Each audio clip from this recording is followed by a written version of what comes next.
আসসালামু আলাইকুম রহমতুল্লাহি ওবরকাত। হয়তো আপনি এখনো আল্লাহকে রব হিসেবে মেনে নিতে পারেননি। হয়তো আপনি এখনো আল্লাহকে ভয় পান না।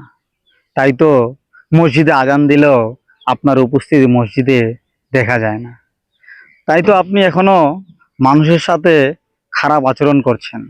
তাই তো আপনি এখনো দাঁড়িয়ে দাঁড়িয়ে সিগারেট পান করছেন, বাম হাতে দাঁড়িয়ে পানি পান করছেন, চা পান করছেন। তাই তো আপনি এখনো মানুষের সাথে অন্যায় ও বিচার জুলুম নির্যাতন করছেন। তাই আপনি এখনো ঘুষ সুদ খাচ্ছেন। তাই আপনি এখনো মদ ছাড়তে পারেননি। তাই আপনি এখনো হয়তো মা বাবার সাথে খারাপ আচরণ থেকে বিরত থাকতে পারেননি। যদি আপনি আল্লাহকে ভয়ই করতেন, তাহলে হয়তো আপনার উপস্থিতি প্রতিদিন মসজিদে দেখা যেত, আপনার উপস্থিতি প্রতিদিন ভালো মানুষদের সাথে দেখা যেত। আপনি হয়তো আপনার রবকে এখনো চিনতেই পারেননি। কেন? কিসের জন্য আপনি আপনার রবকে ভুলে যাচ্ছেন? কিসের জন্য আপনি আপনার রবের সাথে সম্পর্ক ছিন্ন করছেন? এই দুনিয়ার মায়া মহব্বত, এই দুনিয়ার ভালোবাসায় আপনি আপনার রবকে ভুলে যাচ্ছেন? না, এই দুনিয়ার জন্য, এই দুনিয়ার মহব্বত ভোগবিলাসের জন্য আপনি যে আপনার রবকে ভুলে যাচ্ছেন। আপনি ভাবুন তো আপনার রব আপনাকে কতটা ভালোবাসে।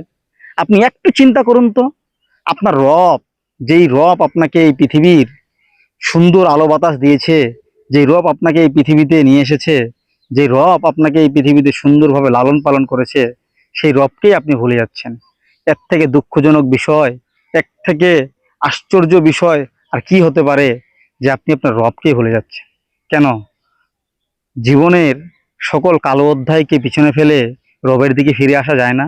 একটু চিন্তা করুন তো, দেখুন তো আসা যায় কিনা।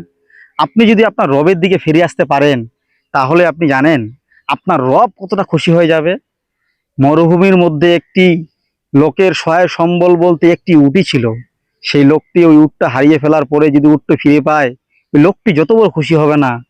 আল্লাহ ভোলা বান্দা যদি আল্লাহর দিকে ফিরে আসে, আল্লাহ তার থেকে বেশি খুশি হয়ে যাবে। তাই অতীতের সকল কালো অধ্যায়কে পিছনে ফেলে আপনি আপনার রবের দিকে ফিরে আসুন। ইনশাআল্লাহ আপনার অতীতের সকল গুনাহ আপনার রব ক্ষমা করে দেবেন ইনশাআল্লাহ। আসসালামু আলাইকুম রহমতুল্লাহি ওয়া বারাকাতুহু।